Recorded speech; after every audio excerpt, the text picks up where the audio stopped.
حضرت حنزلہ کا معاملہ کون نہیں جانتا؟ شادی ہوئی، بیوی گھر میں آئی، پہلی رات ہے، شب زفاف بھی منا لی اور اعلان ہو جاتا ہے کہ آخری آواز ہے، آخری ندا ہے۔ اس آواز کے بعد اب کوئی بھی آدمی اپنے گھر میں نہیں بیٹھ سکتا ہے، اپنے گھر میں نہیں رک سکتا ہے۔ حضرت حنزلہ نے فوراً اپنا گھوڑا کھولا اور جہاد کے لیے نکل گئے۔ ان کی بیوی پیچھے سے کہتی ہے میں تمہیں جہاد میں جانے سے نہیں روک رہی ہوں، لیکن اے حنزلہ ابھی تو تم نے مجھ سے ہم بستری کی ہے، ابھی تو شب زفاف بنائی ہے، غسل تو کر لو، غسل تو کرتے جاؤ، غسل تو کرتے جاؤ۔ کہنے لگا بیوی غسل کرنے کا موقع کہاں ہے؟ قاصد کی آواز نہیں سنی، دعوت دینے والے نے دعوت دی، اب کسی کو ایک لمحہ بھی گھر میں رکنے کی پرمیشن نہیں ہے۔ یہ آخری آواز ہے، اس آواز کو سن کر جو نہیں نکلا وہ قیامت کے دن اللہ کو جواب دے گا۔ گھوڑا دوڑایا اور نکل گئے، میدان جہاد میں گئے، لڑے، اتنا لڑے کہ لڑتے لڑتے انہوں نے اپنی جان کی قربانی دے دی، شہید ہو گئے، کئی کافروں کو مارا اور خود بھی شہید ہو گئے۔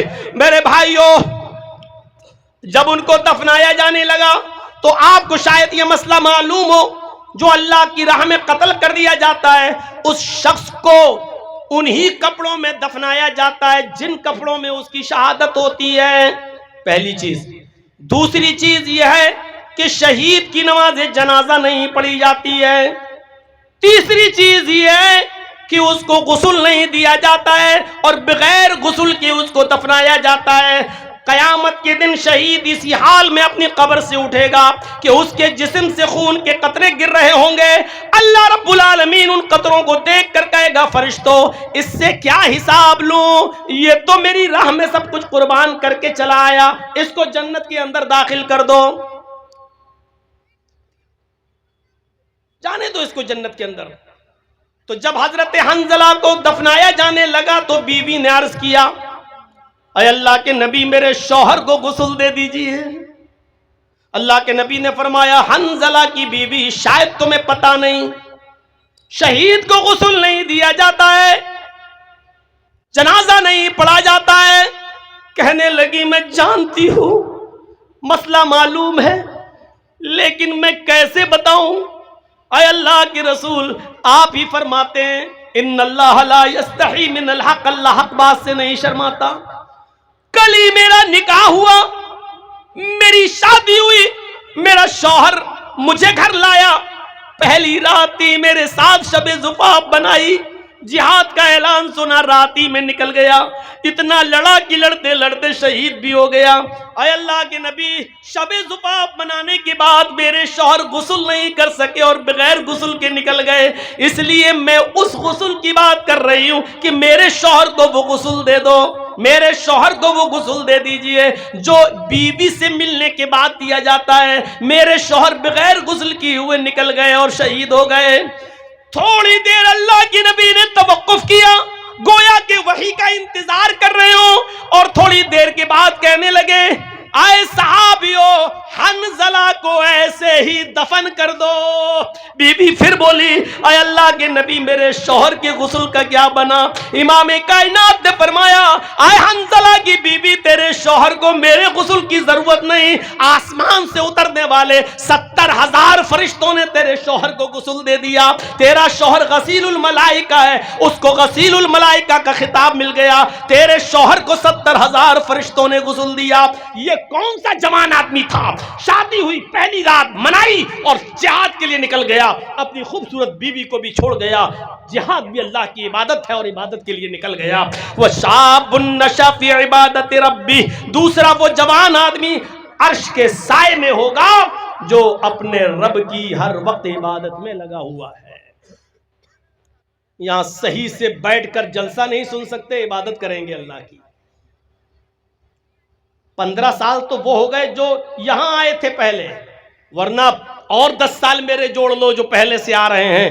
25 سال پہلے بھی اسی طریقے کے ہنگامے ہوا کرتے تھے جلسوں میں، اور اسی طریقے کا شور ہوا کرتا تھا، اور آج بھی اگر کوئی پوچھے کہ جرجی صاحب میں نے سب سے پہلی تقریر جو کی تھی بمبئی میں اس وقت میری عمر تھی 17 سال 10 مہینہ، جب بال ٹھاکرے کے خلاف میں بولا تھا، اور جب میں نے اس کو کہا تھا کہ ہرے رنگ پہ پابندی کی بات کرتا ہے، پہلے لوکی کھانا چھوڑ، پالک کھانا چھوڑ، اور ہرا دھنیا ہری مرچیں کھانا چھوڑ، اور لال رنگ سے پیار ہے تو وہی کھاؤ جو ہم لوگ کھاتے ہیں۔ اور اس جرم میں جب ہم گئے، 24 گھنٹہ بٹھائے رہے، مجھے تھانے میں رکھا گیا، اور پہلی مرتبہ جب میں تھانے میں بیٹھا تھا، اور اس لیے کیس میرے اوپر نہیں بن پایا تھا کیونکہ میرے بالغ ہونے میں 2 مہینے کم تھے، 17 سال 10 مہینے تھے، 18 سال کا ہوتا تو بھی چلا گیا ہوتا اندر۔ اس وقت سے میں بول رہا ہوں، اور آج اپنی عمر کے 46 47 کے آس پاس میں پہنچ گیا ہوں۔ اندازہ لگائیے گا کہ 18 سال سے لے کر اب تک کتنے سال کا عرصہ گزر چکا ہے۔ اس عرصے کے بارے میں کوئی پوچھے کہ جرجی صاحب اس دور سے اب تک تقریر کر رہے ہو، آپ جلسوں میں کتنا فرق دیکھ رہے ہو، جلسوں میں کتنی تمیز اور کتنا سلیقہ اور کتنی تہذیب دیکھ رہے ہو، جلسوں میں کتنا فرق پڑا ہے اور جلسوں میں کیا سدھار آیا ہے، آپ کتنے نمبر دینا چاہتے ہو؟ تو جرجیس دے گا 100 میں 0۔ اتنے سال پہلے جس طرح کی بدتمیزی آپ کرتے تھے وہ آج بھی کرتے ہو، اس سے پہلے جو بدعقلی تھی وہ آج بھی ہے، اس سے پہلے جو بدتمیزی تھی وہ آج بھی ہے، اس سے پہلے جلسوں کا جو عدم احترام آپ کے دلوں میں تھا وہ آج بھی ہے، اس سے پہلے جلسوں کی جو نوعیت آپ کے ذہنوں میں تھی وہ آج بھی ہے۔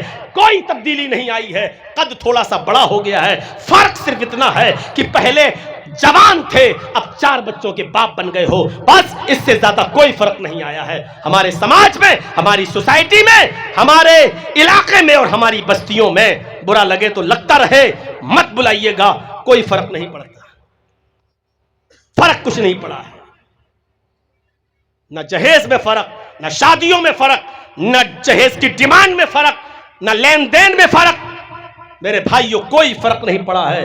فرق صرف اتنا پڑا ہے کہ پہلے مسجدیں کچھ جھونپڑیوں کی ہوا کرتی تھیں، اب تھوڑا سا اے سی لگنے لگی ہے، پنکھے لگنے لگے ہیں، اسٹینڈری آ گئی ہے، بس اب لوگ مسجد بنانے کا تو بہت بڑا ثواب سمجھتے ہیں، لیکن مسجدوں کو بھرنا جرم سمجھ رہے ہیں، وہ نہیں جاتے۔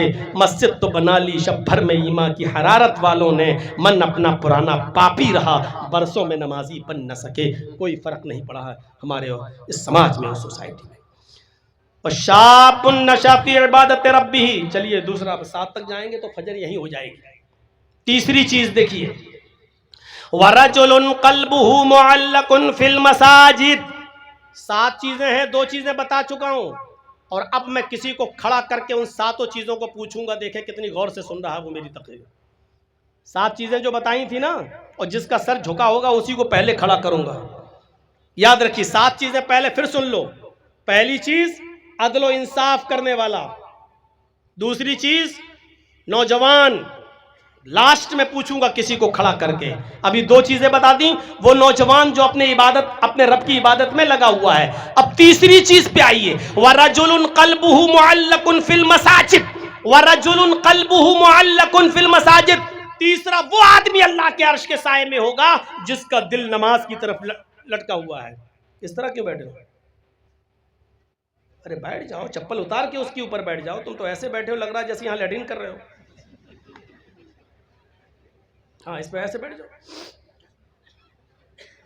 رجل قلبہ معلق فی المساجد، تیسرا وہ آدمی عرش کے سائے میں ہوگا جس کا دل مسجد کی طرف لٹکا ہوا ہے، اٹکا ہوا مسجد۔ سمجھ رہے ہیں مطلب؟ ابھی ظہر کی نماز پڑھ کے آیا، کھیتی باڑی کر رہا ہے، کچھ کام کر رہا ہے، بار بار گھڑی دیکھ رہا، ہاں ابھی عصر میں ٹائم ہے، پھر کام کر رہا ہے، پھر بار بار کبھی سورج کی طرف دیکھتا ہے، دیکھیں عصر کا وقت ہوا کہ نہیں ہوا ہے، اور جیسے ہی عصر کا وقت ہوا فوراً مسجد میں عصر پڑھ کے آیا، کام میں لگ گیا، بار بار دیکھ رہا مغرب تو نہیں ہو رہی، مغرب تو نہیں ہو رہی ہے، اور جیسے ہی مغرب کا وقت ہوا مسجد میں مغرب پڑھ کے آیا، کھانا کھانے بیٹھا گھر پہ، بار بار گھڑی دیکھ رہا اور مسجد کی فکر لگی ہوئی، عشاء کا وقت تو نہیں ہوا، اور جیسے ہی عشاء کی نماز پڑھ کے مسجد میں آیا، سو گیا، رات میں کئی بار اٹھتا ہے، گھڑی دیکھتا ہے کہیں فجر تو نہیں ہو گئی ہے، پھر سوتا ہے، پھر چونکتی ہے اس کی نیند، پھر گھڑی دیکھتا ہے فجر تو نہیں ہو گئی ہے، اور اس کا دماغ مسجد کی طرف، اس کا دل مسجد کی طرف لٹکا ہوا ہے۔ ایسا شخص قیامت کے دن عرش کے سائے میں ہوگا جس کا دل مسجد ہی میں لگا ہوا ہے۔ اس کا یہ مطلب نہیں کہ کام دھندا چھوڑ دو، بس وقت کا خیال رکھو، میرے پیارے ساتھیوں، حضرت مصعب رضی اللہ تعالیٰ عنہ نے عامر ابن عبداللہ ابن زبیر کا ایک واقعہ نقل کیا ہے کہ جب ان کے انتقال کا وقت آیا، بہت بیمار ہوئے اور زندگی سے بیچارے مایوس ہو گئے، بستر پر لیٹے ہوئے تھے، اتنے بیمار تھے کہ ان کا اٹھنا بیٹھنا سب محال تھا۔ لیکن اس بیماری کے باوجود جب ان کے کان میں اذان کی آواز گئی، اللہ اکبر اللہ اکبر اللہ اکبر اللہ اکبر، فوراً اپنے گھر والوں سے اور اپنے رشتہ داروں سے کہنے لگے کہ مجھے اٹھا دو، مسجد تک مجھے پہنچا دو۔ یہ مغرب کی نماز کا وقت تھا، مغرب کی اذان کی آواز ان کے کانوں میں گئی، کہنے لگے اے میرے گھر والوں، اے میرے بچوں، اے میرے عزیزوں رشتہ داروں، مجھے میری مسجد تک پہنچا دو۔ بیٹوں نے کہا، بھتیجوں نے کہا، بھانجوں نے کہا، عزیزوں نے کہا آپ بہت بیمار ہیں، لیٹے لیٹے اسی گھر میں نماز ادا کر لیجئے۔ عامر ابن عبداللہ ابن زبیر جواب دیتے ہیں کیسی باتیں کر رہے ہو؟ میں نے اللہ کے داعی کی آواز سنی ہے، میں نے اللہ کی طرف دعوت دینے والے داعی کی آواز میرے کانوں میں گئی ہے، اس نے ابھی پکار کے کہا ہے حی علی الصلاۃ، آؤ نماز کے لیے۔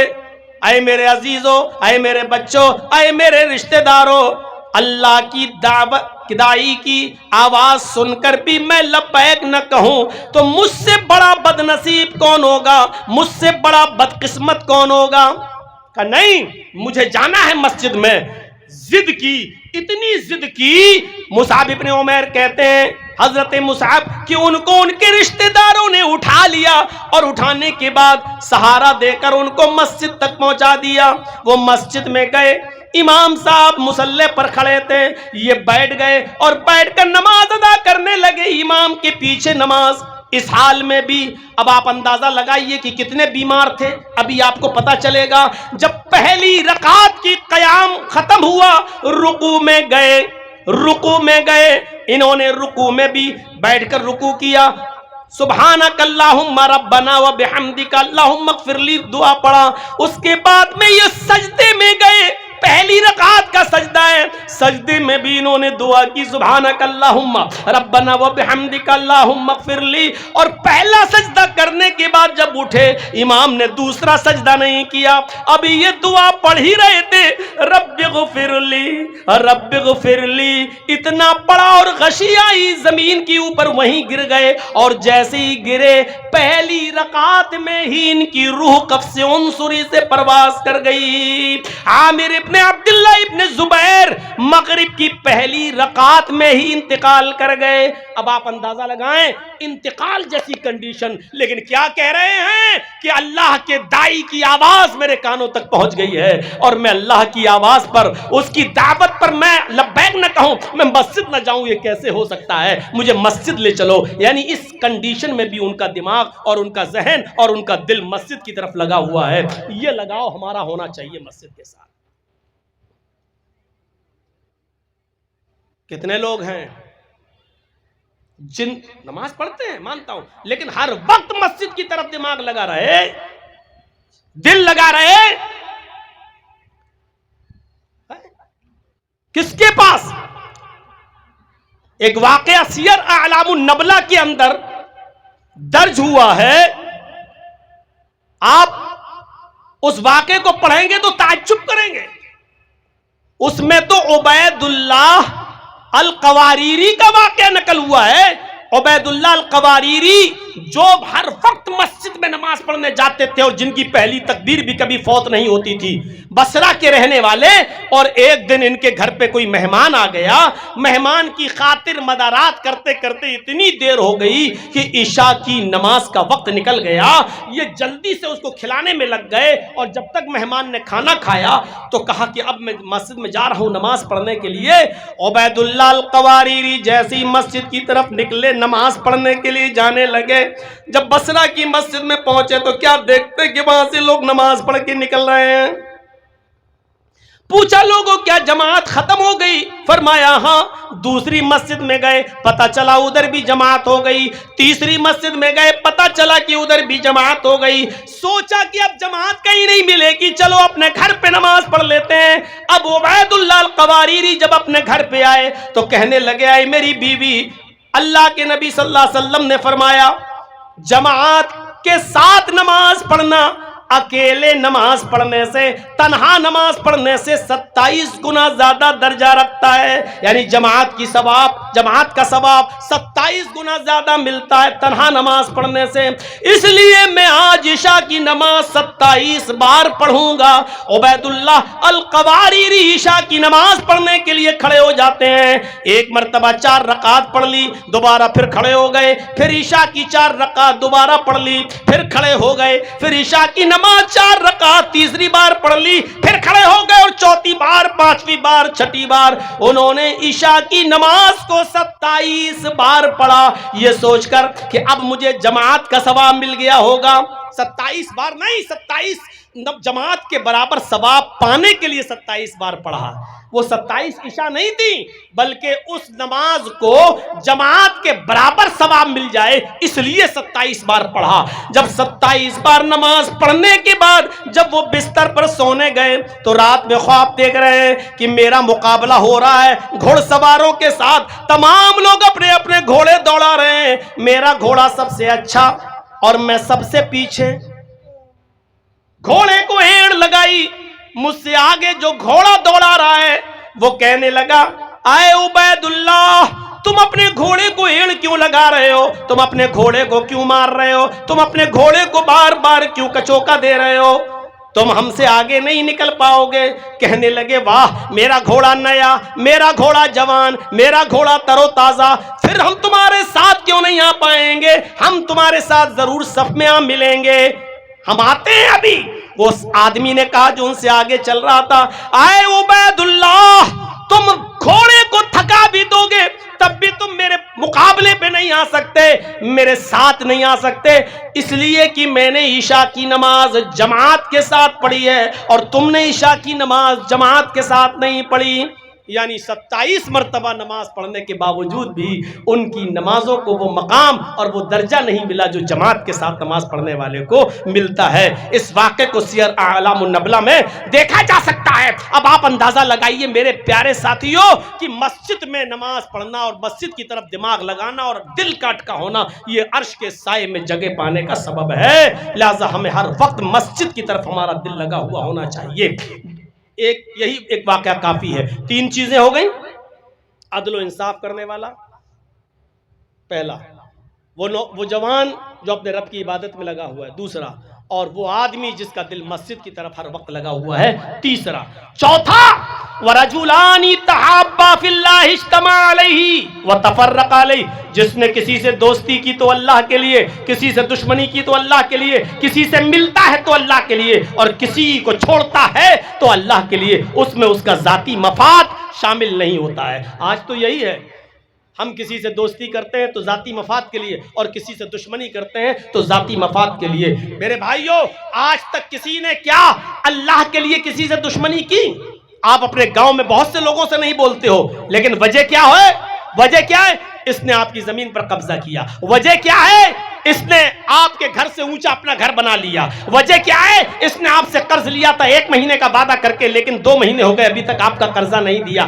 آپ اس وجہ سے اس سے دور رہتے ہو، لیکن آپ نے اللہ کے لیے کسی کو چھوڑا ہو ایسا نہیں ہے. حضرت علی رضی اللہ تعالیٰ عنہ ایک مرتبہ ایک یہودی سے اسی شرط پر لڑ رہے تھے کہ یا تو مجھے مار دے یا میں تجھے مار دوں، اور دونوں لڑنے لگے. تلوار سے نہیں، ہاتھ پیر سے لڑائی ہو رہی تھی. کبھی علی اوپر اور یہودی نیچے، کبھی یہودی اوپر علی نیچے.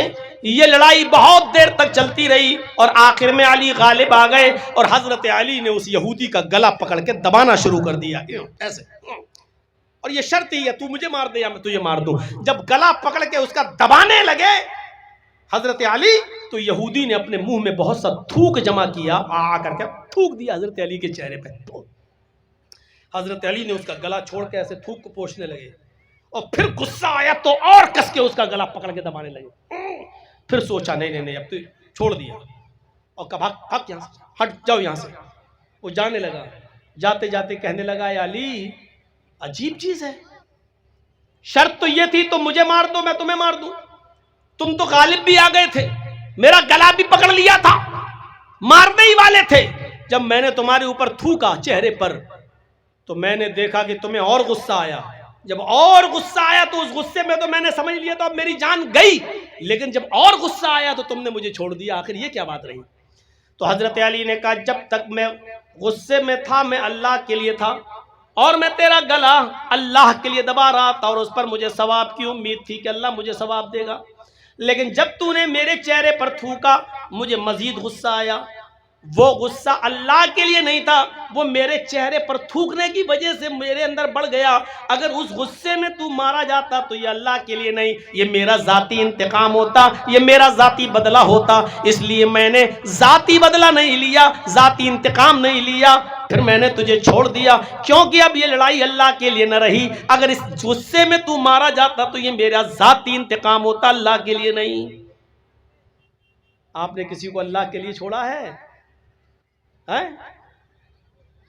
ہم نے تو بہت سی ایسی بستیوں کو چھوڑ دیا ہے۔ مولانا صاحب ایسا نہیں بولنا، مولانا صاحب اس کے بارے میں مت بولنا، اس کے بارے میں مت بولنا۔ میں نے کہا ٹھیک ہے مت بولانا۔ میرے بھائیوں یہاں کہا جا سکتا ہے کہ آپ کی شرائط پر تھوڑی جلسے ہوں گے، ہم تو ایک ڈاکٹر ہیں اور ڈاکٹر خود سمجھتا ہے مریض کا علاج کیسے کرنا چاہیے، اس کو کون سی دوا کی ضرورت ہے۔ جب آپ خود ہی دوا دینے لگیں اور آپ خود ہی ہم سے یہ کہیں کہ یہ بتائیے یہ بتائیے یہ بتائیے، تو آپ ہی نہ علاج کر لو نا مریض کا، پھر ہم لوگوں کو کیوں بلا رہے ہو؟ میرے بھائیوں علماء جتنے بیٹھے ہیں ان کو کبھی پابند مت کرنا، مولانا صاحب یہ بولنا، مولانا صاحب ایسا بولنا، ارے تو اپنے بارے میں بلواتا۔ ایک آدمی مجھ سے کہنے لگا مولانا صاحب میاں بیوی کے حقوق پہ بولنا، پتہ لگایا تو پتہ چلا کہ سب سے زیادہ وہی مار کھاتا ہے اپنی بیوی سے۔ تو لوگ اس بہانے اپنے بارے میں بلوانا چاہتے ہیں کہ آپ بولیں گے تو اس میں میری بھی بات آ جائے گی، تو بہت سمجھنے کی ضرورت ہے۔ اب تو 25-26 سال کا عرصہ اس میں گزرا تو بہت تجربہ بھی ہو گیا ہے کہ کون کس مقصد سے کہتا ہے اور کون کس ارادے سے کہتا ہے۔ تو رجلانی تحابا فی اللہ اجتمع علیہ وتفرق علیہ، اللہ کے لیے دوستی اور اللہ کے لیے دشمنی، یہ 4 چیزیں آپ کے پاس میں نے بتا دی ہیں۔ اب جو چیز بتانے جا رہا ہوں وہ آج ہمارے معاشرے کا سب سے بڑا ناسور، ہمارے معاشرے کا سب سے بڑا المیہ، 5واں آدمی جو اللہ کے عرش کے سائے میں ہوگا وہ کون ہے؟ رجل دعته امرأة ذات منصب وجمال فقال انی اخاف اللہ۔ پہلے ایک ایک لفظ پر غور کیجئے۔ ایسا مرد، ایسا آدمی جس کو کسی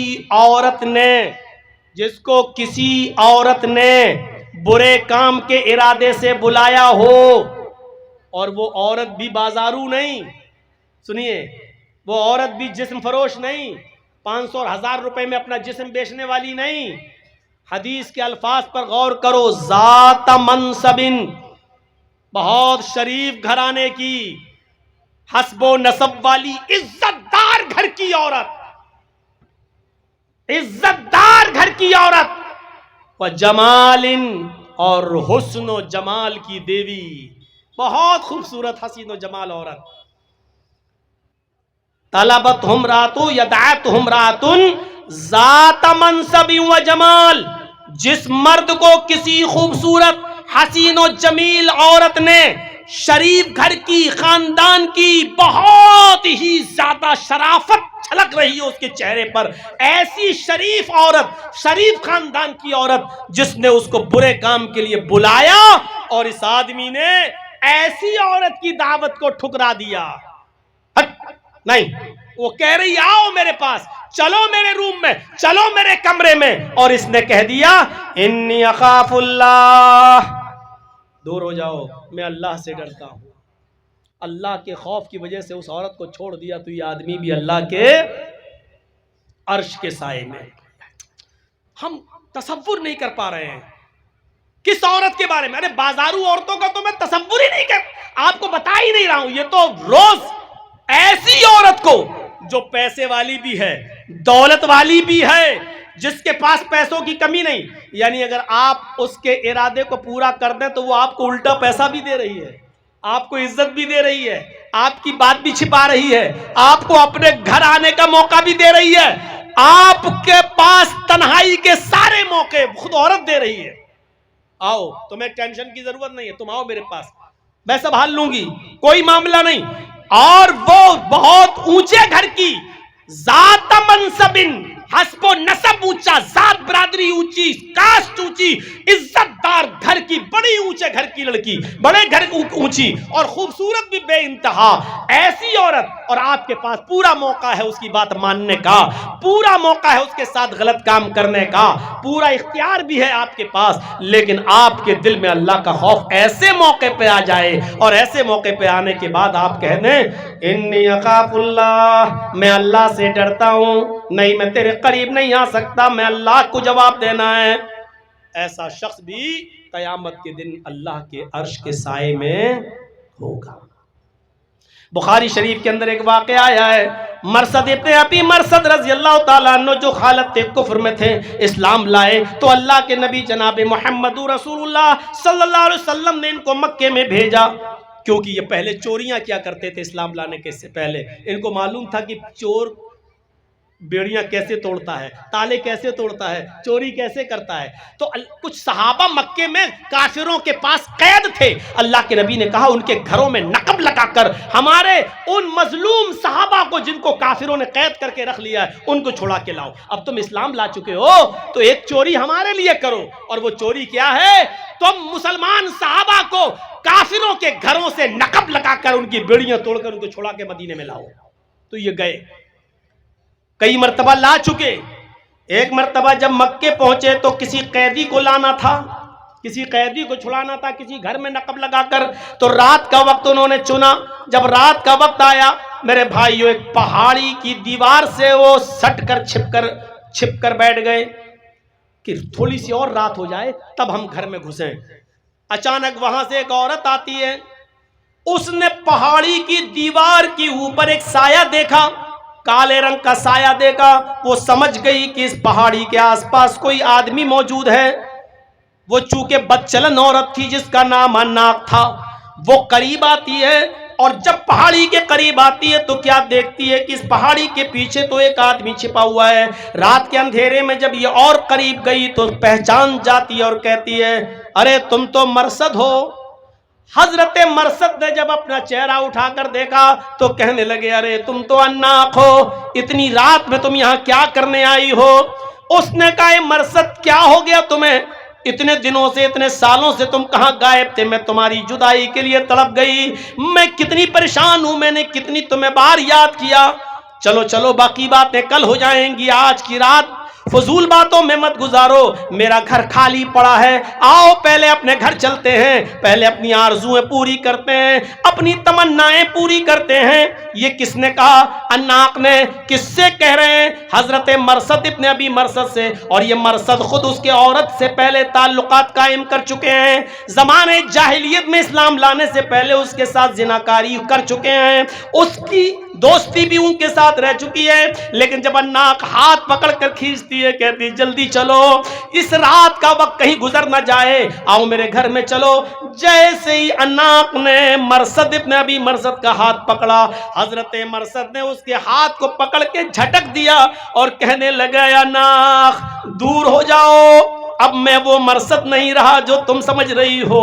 تم میرے ان ہاتھوں کو پکڑ رہی ہو، ان ہاتھوں نے جناب محمد رسول اللہ کے ہاتھوں کو چھو لیا ہے، یہ ہاتھ محمد رسول اللہ کے ہاتھ کو ٹچ کر چکے ہیں، اب یہ کسی حرام چیز کو نہیں چھو سکتے ہیں. عناق نے کہا تو پھر میں شور کروں گی، تم چوری کرنے آئے ہو، تم ان گھروں میں گھس کر چوری کرتے ہو. کہا کہ تمہیں جو کرنا ہو کرو، لیکن میں تمہارے ساتھ نہیں چل سکتا، میں زنا نہیں کر سکتا. چلا دی وہ، چیختی وہ عورت عناق، لوگو ایک آدمی آیا ہے تمہارے گھروں میں چوری کرنے کے ارادے سے آ گیا ہے، جلدی نکلو، وہ تمہارے گھر میں چوریاں کر ڈالے گا، تمہارے گھروں کو لوٹ لے گا، جلدی نکلو. اس کی آواز سن کر محلے کے لوگ ادھر ادھر سے نکلنا شروع ہوئے. حضرت مرثد ابن ابی مرثد فرماتے ہیں کہ لوگوں کو آتا دیکھ کر میں رات کے اندھیرے میں بھاگا، بہت تیزی کے ساتھ بھاگا اور ایک پہاڑی کے اوپر چڑھ گیا. مجھے وہاں سے ایک غار دکھائی دی، نیچے اترا، اس پہاڑی کے نیچے اور اس غار کے اندر میں چھپ گیا. ان لوگوں نے بھاگتے ہوئے تو مجھے دیکھا، لیکن رات کے اندھیرے میں ان کو یہ پتہ نہ چل سکا کہ میں کس پہاڑی کے اوپر چڑھا. وہ میری پہاڑی کے اوپر بھی آ گئے، ڈھونڈتے ہوئے وہ میری پہاڑی کے اوپر بھی چڑھ گئے اور پھر دائیں بائیں دیکھنے لگے، لیکن وہ مجھے نہیں دیکھ سکے، جبکہ اسی پہاڑی کے نیچے گفا تھی جس گفا میں چھپا ہوا تھا. اللہ کی قسم، مرثد ابن ابی مرثد کہتے ہیں، بخاری کی روایت ہے، اللہ کی قسم ان لوگوں نے اس پہاڑی کے اوپر کھڑے ہو کر پیشاب بھی کیا اور ان کا پیشاب نیچے میرے سر کے اوپر گر رہا تھا، ان کا پیشاب میرے سر کے اوپر آ رہا تھا، لیکن میں دائیں بائیں ہلنے کی کوشش نہیں کیا. اگر ہلوں گا تو ان کو پتہ چل جائے گا کہ میں یہاں ہوں. جب ان کو پتہ چلا کہ میں نہیں ہوں تو وہ لوگ بھی وہاں سے چلے گئے اور میں تھوڑی دیر کے رکا، اور تھوڑی دیر کے بعد جب میں غار سے نکلا تو دیکھا کہ سب جا چکے ہیں، ناک بھی جا چکی ہے. تو پھر میں نکلا اور میں نے گھر میں نقب لگایا اور ایک موٹا تازہ تگڑا آدمی میں اس کو چھڑا کے لایا. میں نے اس کو اپنے کاندھے پر سوار کیا، لیکن وہ اتنا بھاری تھا جو مجھے بار بار تھکا دیتا تھا. میں اس کو گھر سے نکالنے میں کامیاب رہا، اور جب میں سنسان جنگل سے نکلا تب آ کر میں نے اس کے پیروں کی اور ہاتھوں کی بیڑیاں توڑ کر اس کو مکے تک پہنچایا. وہ مکے سے مدینے تک پہنچایا. اب وہ مدینے آ گئے. اب یہاں اللہ کے رسول صلی اللہ علیہ وسلم کے پاس جب مرثد ابن ابی مرثد آئے، کہا اللہ کے رسول میں ان کو لے کر آیا ہوں، نماز کا وقت تھا، نماز ادا کی گئی. اللہ کے نبی نے کہا مرثد مبارک ہو، تم دین کا کتنا اچھا کام کر رہے ہو. حضرت مرثد کہتے ہیں اللہ کے نبی آج میں آپ سے کچھ مانگنا چاہتا ہوں. اللہ کے نبی نے کہا مرثد میرے پاس دینے کے لیے کیا ہے، بتاؤ تم کیا مانگنا چاہتے ہو. حضرت مرثد کہتے ہیں اے اللہ کے رسول ایسا معاملہ ہے، میں اس جنگل میں گیا، میرے پاس ایک عورت آئی، وہ میری دوست رہ چکی ہے، اس کے ساتھ زمانے جاہلیت میں میرے تعلقات بھی قائم ہو چکے ہیں، اس سے مجھے محبت ہے اور اس کو مجھ سے بھی محبت ہے، بے انتہا محبت ہے. میں چاہتا ہوں کہ اس اناق سے میں نکاح کر لوں، اگر آپ کی اجازت ہو تو کیا میں اس عورت سے اناق سے نکاح کر سکتا ہوں. اللہ کے نبی صلی اللہ علیہ وسلم کچھ دیر خاموش رہے، اور خاموش رہنے کے بعد پھر آپ نے تھوڑی دیر کے بعد مرثد ابن ابی مرثد سے کہا اے مرثد، اللہ رب العالمین نے قرآن کے اندر یہ آیت نازل فرما دی ہے کہ الزانی لا ينکح الا زانیۃ او مشرکۃ، کوئی زناکار مرد کسی زانیائی سے شادی کرتا ہے یا کسی مشرکہ عورت سے شادی کرتا ہے، اور کوئی زانیہ عورت کسی زانی مرد سے یا مشرک مرد سے ہی نکاح کرتی ہے. اے مرثد تم اسلام لا چکے ہو، تم با ایمان ہو چکے ہو، تم مومن ہو چکے ہو، قرآن کی آیت کی روشنی میں تمہارا نکاح کسی زانیہ اور بدچلن عورت سے اور مشرکہ عورت سے تمہارے لیے جائز نہیں ہے. اسلام لانے کے بعد تمہیں اپنی اس محبت کو قربان کرنا ہی ہوگا. اور حضرت مرثد مان جاتے ہیں اللہ کے رسول کی بات. ٹھیک ہے، جب قرآن کی آیت ہی نازل ہے اور اس میں منع کر دیا تو میں اس کے ساتھ نکاح نہیں کروں گا. میرے بھائیوں، اس نے موقع دیا، آؤ گھر میں اکیلا پن ہے، تنہائی ہے، ہم بھی اکیلے ہیں، خوبصورت ہے اناق سب کچھ، لیکن کیا کہہ رہے ہیں حضرت مرثد ابن ابی مرثد؟ نہیں، ان ہاتھوں نے محمد رسول اللہ کے ہاتھوں کو چھو لیا ہے، اب کوئی حرام چیز میں نہیں چھو سکتا.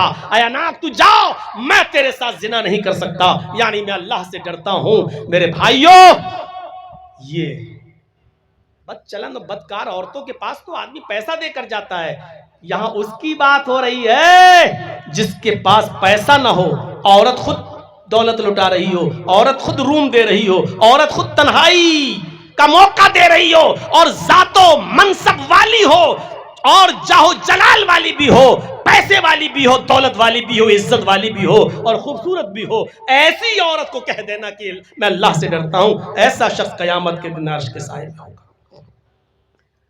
صفت الصفوہ علامہ ابن القیم الجوزی کی پڑھیں گے تو اس میں ابن سیرین کا بھی ایک واقعہ آپ کو ملے گا. ابن سیرین جو بزازی کا کام کرتے تھے اور کپڑے کی گٹھری لاد کر کپڑا بیچا کرتے تھے، ان کے علاقے بستی میں جس بستی میں وہ کپڑا بیچنے جاتے تھے اسی بستی میں ایک امیر زادی بیوہ عورت رہتی تھی. میرے الفاظ پر غور کیجئے گا, امیر زادی بیوہ, یعنی پیسہ دولت کی مالک تھی وہ, اور بیوہ تھی, اس کا شوہر مر گیا تھا, اس کی کئی نوکرانیاں تھیں, اس نے اپنی نوکرانیوں کو لگا رکھا تھا, جس خوبصورت نوجوان لڑکے کو دیکھو اس کو میرے پاس بھیج دیا کرو, اور وہ ہمارے ساتھ رنگ رلیاں اس کے ساتھ بناتی تھی. تو ایک موقع پر اس کی ایک نوکرانی نے کہا کہ ایک امام صاحب ہیں, بہت خوبصورت ہے, حسین و جمیل ہے, جوان ہیں, اور وہ کپڑا بیچتے ہیں, کہو تو ان کو آپ کے پاس لے کر آؤں. تو وہ عورت بیوہ کہنے لگی بالکل ان کو لے کر آئیے. اور یہ نوکرانی ان سے کہنے لگی آپ کپڑا بیچ رہے ہیں؟ کہاں؟ ارے میری مالکن بہت پیسے والی ہیں, ان کو کئی کپڑے چاہیے, آپ چلیے, وہ بہت نیک ہے, پردہ کرتی ہے, گھر سے باہر نہیں نکلتی, اس لیے آپ کو کپڑا لے کر گھر پہ چلنا پڑے گا. امام ابن سیرین رحمت اللہ علیہ ان کے گھر پہ جاتے ہیں, نوکرانی گھر کے دروازے کے اندر کر دیتی ہے, خود باہر رہتی ہے, اور یہ اندر جب داخل ہو جاتے ہیں تو اس بیوہ عورت کے پاس بیٹھ جاتے ہیں اور کپڑا دکھانے لگتے ہیں, یہ اتنے کا, یہ اتنے کا, یہ اتنے کا. اب اس کو کپڑا تو خریدنا نہیں تھا, وہ خوبصورتی دیکھ کر مائل, کہنے لگی ارے مجھے کپڑا نہیں خریدنا ہے, جتنا تم کپڑا بیچ رہے ہو میں ساری گٹھری کا پیسہ تم کو دے دوں گی, کپڑا بھی دے دوں گی, پیسہ بھی دے دوں گی, جائی, میں کپڑا خریدنے کے لیے نہیں بلائی. تو کہا پھر کس لیے بلائی ہو؟ تمہاری نوکرانی نے تو یہی کہا تھا باندھی نے کہ کپڑا خریدیں گے. کہا میں نے کپڑا خریدنے کے لیے نہیں بلایا, کپڑا رکھیے اپنے پاس, کپڑے کا پیسہ بھی میں تم کو دے دوں گی, جتنے کا کپڑا پوری گٹھری میں دے دوں گی تم کو. تو کہا بلایا کس لیے؟ اس نے چھوٹتے ہی جو جملہ کہا وہ جملہ تھا ادنو منی, میرے قریب آئیے, ادھر آئیے, میرے قریب آئیے, مجھ سے ملیے, مجھ سے جمع کیجئے. انہوں نے کپڑے کی گٹھری باندھی اور لگے اب اس کو نصیحت کرنے, ان الحمدللہ نحمدہ ونستعینہ ونستغفر, اور لگے اس کو. اللہ کے رسول نے یہ فرمایا, قرآن میں یہ آیا ہے, اور زنا کی مذمت, اور زنا کی برائی, اور زنا کا عذاب, اور زنا سب کچھ, لیکن اس کے اوپر تو بھوت چڑھا تھا, اس کی کھوپڑی پر بھوت چڑھا تھا جوانی کا. کہنے لگی اچھا سب باتیں آپ کی سن لی, ارے ٹھیک ہم توبہ کر لیں گے بعد میں, لیکن ابھی آئی ہے. کہنے لگے یہ تو مانے گی نہیں, ان کی نصیحتیں وہاں کوئی کام ہی نہیں آ رہی, جو نصیحت کر رہے ہیں وہ کہہ رہی اپنی جیب میں رکھو, آؤ, ہر بات پہ کہتی ادنو منی, میرے قریب آؤ. انہوں نے کہا اچھا سنو, مجھے بہت تیز لیٹرین لگ رہی ہے. امام ابن سیرین نے فرمایا مجھے بہت تیز قضاء حاجت کی ضرورت ہے, مجھے لیٹرین لگ رہی ہے, آپ مجھے اپنا باتھ روم بتا دیجئے کہاں ہے. اس نے کہا بس اتنی سی بات, چلو میں بتا دیتی ہوں, جلدی سے فارغ ہو کے آئیے, لیکن آئیے ہمارے پاس. ان کو باتھ روم میں یہ چلے گئے. اب یہ دیکھتے رہے کہ باتھ روم میں کتنے دیر بند رہیں گے. تھوڑی دیر کے بعد یہ نکلے تو کچن میں گھس گئے. کچن میں ایک نالی تھی, امام ابن سیرین کی نظر اس نالی پہ پڑی جس میں وہ عورت جو برتن دھوتی تھی, وہ سب کیچڑ اور کچڑا اسی نالی میں جمع ہوتا تھا, اور اسی نالی کے ذریعے وہ وہاں سے پانی نکلتا تھا, باہر جاتا تھا. یہ اس کے پاس بیٹھ گئے اور جو کالی کیچڑ تھی اس نالی میں اس کو ہاتھ سے لے کر اپنے کپڑوں پہ ملنا شروع کر دیا, اور پھر دوسرا ہاتھ لیا, کیچڑ ادھر ادھر سب جگہ اپنی گندگی سے لت پت کر لیا اپنے آپ کو. اور اس عورت کے پاس گئے, چلو آؤ, چلو کہاں چلنا ہے. اس کو جو بدبو لگی اس نے کہا اے تیرا دماغ خراب ہے, یہ کیا کر کے آ گیا, ہٹ بھاگ بھاگ بھاگ. انہوں نے کپڑے کی گٹھری اٹھائی اور دروازے سے جیسی کھلا بھاگے وہاں سے, اور سیدھے اس گاؤں کے کنویں کے پاس آئے. جلدی سے اپنی گٹھری رکھی اور کپڑے اٹھا کے اسی کنویں سے دھوئے, اور کپڑا اپنا دھونے کے بعد کہتے ہیں اللہ تیرا شکر ہے کہ تو نے مجھے زنا سے بچا لیا, اللہ تیرا شکر ہے کہ تو نے مجھے میرا منہ کالا ہونے سے بچا لیا. وہ تو ہاتھ دھو کر نہیں, نہا دھو کر میرے پیچھے پڑ چکی تھی. آئے اللہ تیرا رحم و کرم رہا, اور تو نے میرے دماغ میں یہ ترکیب ڈال دی, اور اس ترکیب سے میں بچ گیا. میرے بھائیوں, اس طریقے سے لوگ اس زناکاری سے بچتے تھے, ورنہ عورتیں تو پورا موقع دیتی تھیں. آؤ, حضرت یوسف علیہ السلام کے پاس کیا موقع نہیں تھا؟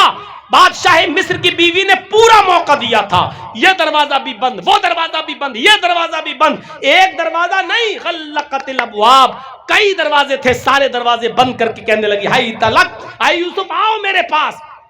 اور یوسف اگر اس کی بات مان لیتے تو 5 انگلی گھی میں, یوسف اگر اس کی بات مان لیتے تو کتنا قریبی بن کے رہتے. بادشاہ کی بیوی کتنا عزت دیتی, کتنا سمان دیتی, اپنے شوہر سے بھی چھپاتی, عزت بھی دیتی, دولت بھی دیتی, پیسہ بھی دیتی, اور اپنا جسم بھی دینے کے لیے تیار تھی. لیکن حضرت یوسف علیہ السلام بچے رہے اور یہی کہتے رہے قال معاذ اللہ, اللہ کی پناہ, اللہ کی پناہ, اللہ سے ڈرتے رہے اور اس عورت کے قریب نہیں گئے. تو میرے بھائیوں, زنا سے بچنے والوں کے بہت سے واقعات ہیں. تو رجل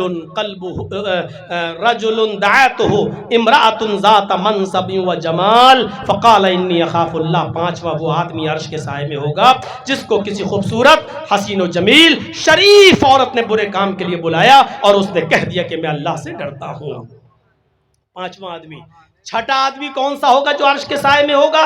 رجل تصدق بصدقۃ فاخفاها حتى لا تعلم شماله ما تنفق يمينه.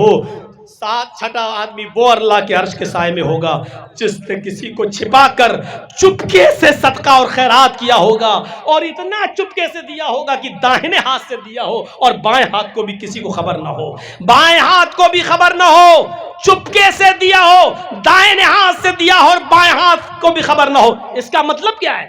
مطلب یہ ہے شوہر اگر صدقہ کر رہا ہے تو بیوی تک کو پتہ نہ چلے, اور بیوی صدقہ کر رہی ہے, کسی غریب کی مدد کر رہی ہے تو شوہر کو بھی پتہ نہ چلے, باپ دے رہا ہے تو بیٹے کو بھی پتہ نہ چلے, اور بیٹا دے رہا ہے تو باپ کو بھی پتہ نہ چلے. یہ ہے چپکے سے دینے کا مطلب.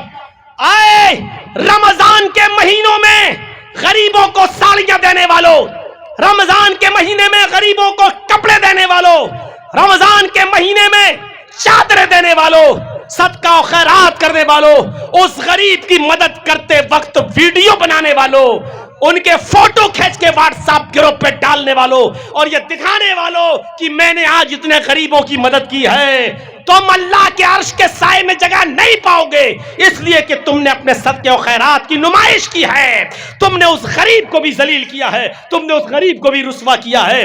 یہ کون سا صدقہ ہے کہ آپ غریب کی مدد کر رہے ہیں؟ اور ایک بیچاری, ایک عورت اپنے بچے کو لے کر آئی ہے, دودھ پی رہا ہے اس کا بچہ, اور اس کے ساتھ فوٹو, اس کو تیل دے رہے ہو, چاول دے رہے ہو, گیہوں دے رہے ہو, شربت روح افزا کی بوتل دے رہے ہو, اور اس کا فوٹو بھی کھینچ کے واٹس ایپ پہ ڈال رہے ہو کہ میں نے آج 10 غریب عورتوں کی مدد کی, آج میں نے 20 غریب عورتوں کی مدد کی.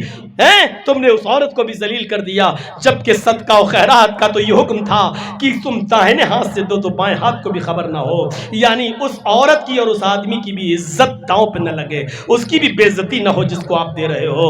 تمہیں نمائش کی پڑی ہوئی ہے, تمہیں 100 آدمیوں کا روزہ افطار کراتے ہو تو فوٹو کھینچتے ہو, یہ آج میں نے 100 آدمیوں کو روزہ افطار کرایا ہے, دعا کرنا اللہ تعالیٰ سے کہ اللہ ہمارے روزہ افطار کو قبول فرمائے. اب کیا قبول فرمائے گا اللہ؟ تو نے پہلے اس کی نمائش کر دی ہے, تیرے اندر کا اخلاص پہلے مر چکا ہے. عمرہ کرنے جا رہا ہے, احرام باندھے ہوئے, خانہ کعبہ کے سامنے کھڑے ہو کے سیلفی کیجئے, اب اس کو فیس بک پہ اور واٹس ایپ پہ اللہ نے مجھے عمرے کی توفیق دی, دعا کرنا اللہ قبول کر لے. ارے بے غیرت, تو جن سے دعا کروا رہا ہے اس جگہ پر خانہ کعبہ کا گلاف پکڑ کے رویا ہوتا تو اللہ نے تیرا گناہ معاف کر دیا ہوتا, تیری توبہ قبول کر لی ہوتی. بے غیرت, تو ان سے دعا کروا رہا ہے جن کو بیچاروں کو خود نہیں معلوم کہ ہماری دعائیں اللہ کیا قبول ہو رہی ہیں نہیں ہو رہی ہیں, اور تو سیلفی لے کے ڈلوا رہا ہے.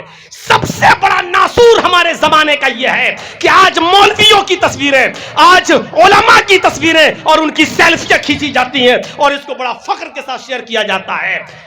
اب جس کی تصویر میرے ساتھ آ گئی, مولانا جرجیس سے میں مل کے آیا ہوں, تو کیا ہوا, تیرا باپ اب جنت میں چلا جائے گا کیا؟ تو جنت الفردوس کا مستحق ہو جائے گا کیا؟ میرے بھائیوں, یہ زمانے کا سب سے بڑا المیہ ہے اور سب سے بڑا ناسور ہے کہ آج علماء کی تصویریں لے کر ان کے قد کو اتنا بڑا بنا دینا کہ ان کو پیر اور ولی کا درجہ دے دینا, اور یہ سمجھنا کہ ہم نے بہت بڑا کارنامہ انجام دیا. میرے بھائیوں, اخلاص اپنے اندر پیدا کیجئے. تو رجل تصدق بصدقۃ فاخفاها, چھپا کر صدقہ دینا. میرے بھائیوں, یہ چھٹی چیز. اور 7ویں چیز اور سن لو, وَرَجُلٌ ذَكَرَ اللَّهَ خَالِيًا فَفَاضَتْ عَيْنَاهُ, جس نے خاموش اللہ کو تنہائی میں یاد کیا, جس نے اللہ کو تنہائی میں یاد کیا اور اس کے آنکھوں سے آنسو آ گئے. جلسوں میں تو ہم جیسے لوگ بولتے بولتے رو جائیں گے, لیکن اس میں ریا تکبر ہو سکتی ہے. کوئی آدمی مسجد میں دعا مانگ رہا سب کے سامنے رو رو کے، یہ نہیں. آپ اکیلے گھر میں جائیے، آپ کی بیوی بھی سو رہی ہو، آپ کے بچے بھی سو رہے ہوں، اور آپ رات میں اٹھیے، وضو بنائیے، 2 رکعت 4 رکعت 6 رکعت اللہ جتنی توفیق دے آپ پڑھیے، اور اس کے بعد میں اپنے ہاتھوں کو اٹھائیے اور مانگیے، پکاریے اور اللہ کو یاد کریے، جہنم کا تصور پیدا کریے، عذاب قبر کی ہولناکیوں کا تصور پیدا کریے. سوچئے کہ رات کے اندھیرے میں آپ کے ہاں تو اتنی لائٹ ہے، تب اتنی روشنی، ذرا اس طرف نظر ڈال کے دیکھو کہاں کتنا اندھیرا، جہاں کچھ نہیں دکھائی دے رہا. پھر قبر کا اندھیرا، پھر پٹھرے اور تختوں کا اندھیرا. اس زمین کے اندر ہمیں اور آپ کو جانا ہے. عذاب قبر کا تصور ہم کریں، قبر کے عذاب کا تصور اور جہنم کے عذاب کا تصور، اور اللہ کے ڈر سے اس موقع پر جو آنسو ہماری آنکھ سے آئیں گے اس میں دکھاوا نہیں ہوگا، اس میں ریا نمود نہیں ہوگی، کیونکہ آپ کی بیوی کو بھی پتہ نہیں ہے، آپ کے بچوں کو بھی پتہ نہیں ہے. اب آپ کے آنکھوں سے جو آنسو آ رہے ہیں وہ حقیقت کے آنسو ہیں، وہ واقعی اللہ کے سے ڈر کے آنسو ہیں. اس موقع پر روئیے.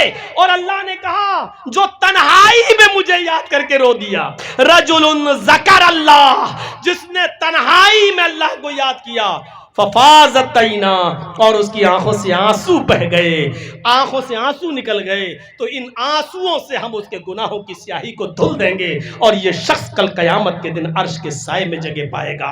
تو اللہ کو تنہائی میں یاد کرو، اللہ کو اکیلے میں یاد کرو، اللہ کو اکیلے میں پکارو، اور اس سے جہنم کے عذاب سے پناہ مانگو. جتنے بھی بڑے بڑے صحابہ گزرے انہوں نے رات کی تنہائیوں میں خدمت خلق کی. حضرت عمر رات کے اندھیرے میں دیکھتے تھے کوئی بھوکا تو نہیں ہے، اور جو بھوکا ہوتا تھا اس کو پہنچاتے تھے، اور پھر دربار خلافت میں آ کر تہجد کی نماز پڑھتے تھے اور کہتے تھے ربنا صرف عنا عذاب جہنم ان عذابها کان غراما، اے اللہ جہنم کا عذاب ہم سے ہٹا لے، یقیناً تیرا عذاب بہت ہی زیادہ سخت اور چمٹنے والا ہے. یہ اللہ کے عذاب سے رویا کرتے تھے. خود اللہ کے نبی صلی اللہ علیہ وسلم تنہائیوں میں اللہ کے عذاب کو سوچ سوچ کر روتے تھے. حضرت عائشہ فرماتی ہیں کبھی میں سجدے کی جگہ پر ہاتھ مارتی تھی تو آنسوؤں کی وجہ سے سجدے کی زمین تر ہو جایا کرتی تھی، بھیگ جایا کرتی تھی. اتنا اللہ کے رسول صلی اللہ علیہ وسلم رویا کرتے تھے. تو یہ تنہائی میں رونے کی عادت ڈالیے.